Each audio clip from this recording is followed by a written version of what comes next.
Kuwait State News Agency has reported that Tehran struck one of its oil refineries and damaged a power and desalination plant. The attack on the Mina Al Ahmadi refinery set it on fire, but officials say no injuries were reported. The facility is one of the largest in the Middle East and can refine up to 346,000 barrels of oil a day. This is the third time it's been struck since the war began on February 28th. The Revolutionary Guards say they also targeted an Amazon cloud computing center in Bahrain. Well, for more on what's been happening in the region, we can bring in Renad Mansour, Deputy Director for the Middle East and North Africa Program and Director of the Iraq Initiative at Chatham House.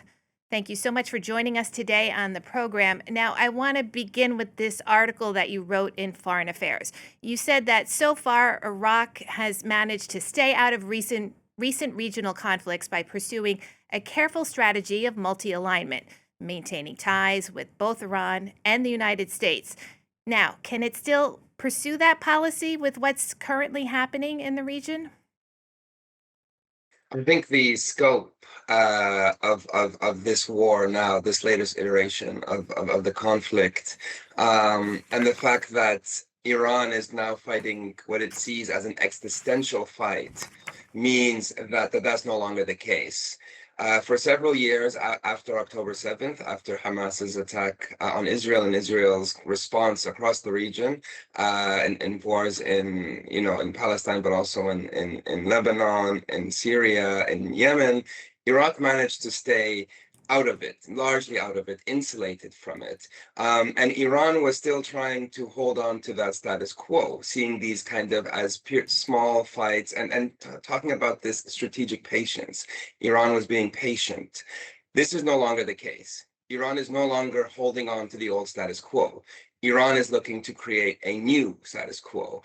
And insofar as that is the case, Iraq can no longer stay out of it.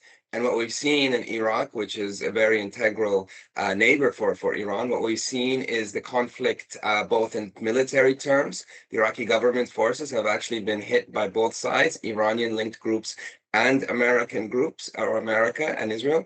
And at the same time, we've seen that Iraq is turning out to be a battleground or a shadow war, or one of the many different wars, which are also happening in Lebanon and elsewhere, which really leads us to sort of conclude that this war is nowhere near its completion.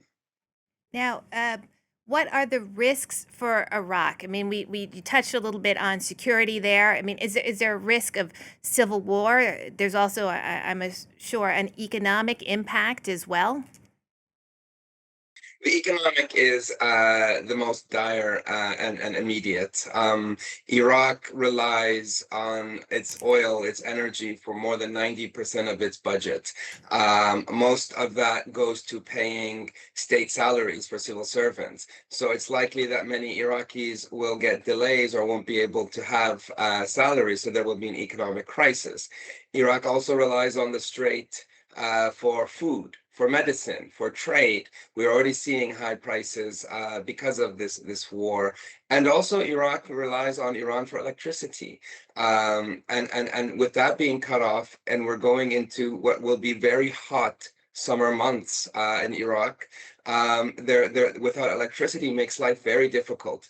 So there is an economic crisis, on the horizon. And we know in the past that this has really driven Iraqis to come, to go to the streets to protest against very difficult living conditions. So the economy is the big one, but of course, at the same time, the security is also quite difficult, because the Iraqi government does not have a response, does not have an ability to navigate that delicate balance of the US and Iran relationship. Instead, it's lost a lot of its sovereignty, and its territories will continue to be the battleground, one of the battlegrounds of the US and Israel and Iran war. So it's, and keep in mind, politically, Iraq doesn't have a government yet. There were elections late last year, and the elites were struggling to form a government. So there isn't even a government de facto at least formally rather, in place to be able to manage some of these very difficult questions. What to do if the Strait of Hormuz continues to be blocked? Are there other pipelines that can be developed? How to better relations with Turkey, with Syria, and such? There are very big sovereign questions that the Iraqi political elite are struggling to answer. Now, I want to talk. I want to ask you about the popular mobilization forces, and that they're made up of various factions, and they do wield quite a bit of power in Iraq, don't they? Yes, that's right. They, in fact, one of the largest, the single largest Shia political party that won the most recent elections was connected to Qais al-Khazali, who is a senior Popular Mobilization Force leader. So the Popular Mobilization Forces, which are a number of different armed groups, but not just armed groups, they have political parties and they have economic wings, and they are very much in the Iraqi state. They are spread across Iraq's ministries, across the parliament, even across the judiciary, and even at the local level, they are there. So it is hard to consider the PMF to be just a militia or to be just a non-state actor or an insurgent group. These are very much part of Iraq's state, which makes it very difficult for the U.S., for example, which is now targeting the popularization forces to at times decipher between the Iran-aligned militias that are part of the popularization forces and those that are now connected to the government and the wider Iraqi military. And you've already had cases where, because the popular mobilization forces on the security sector share joint operations command bases with the Iraqi military, you've already had incidences where U.S. airstrikes have not just killed PMF, their PMF targets, but have also killed Iraqi military targets. And so that blurred nature of what the PMF is and how how intertwined it is with the Iraqi state makes the Iraqi state even more of a challenge in trying to monopolize or have some kind of sovereignty. Now, these members of the PMF, does Iran really need these so-called Iraqi foot soldiers for the cause? Or, I mean, Tehran, obviously, we've seen has expanded the conflict, and it has certainly escalated it to other areas as part of, inflicting, I guess you could say, chaos. But does it really need these militias in Iraq?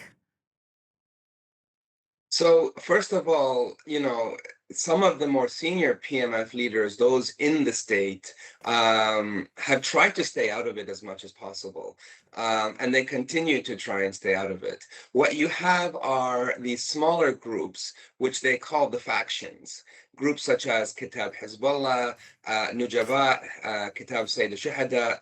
These groups are smaller. They're less connected to the state as the bigger groups, and they are more closely aligned with Iran. But that is not to say that Iran would want these groups to come into Iran to defend against a potential ground invasion by the US. No, Iran views these groups more as potential spoilers in the region, where they could potentially launch the drones that they have, which are not very, high tech, they're not very effective, but nonetheless they can spoil. And so what they've been doing instead is attacking US interests and allies in Iraq, but also in the Gulf. You've seen several attacks in the Kurdistan region of Iraq by these groups as they deem to the Kurdistan regional government to be too close to the US. And they've also attempted attacks across Gulf states. So what they represent more isn't Iran's first line of defense, but rather Iran's attempt to turn this war into a regional crisis, into regional chaos, to make the US regret starting it. Renad, thank you so much for sharing your expertise with us today on the program. A pleasure to talk to you. That's Renad Mansour, Deputy Director for the Middle East and North Africa Program at Chatham House.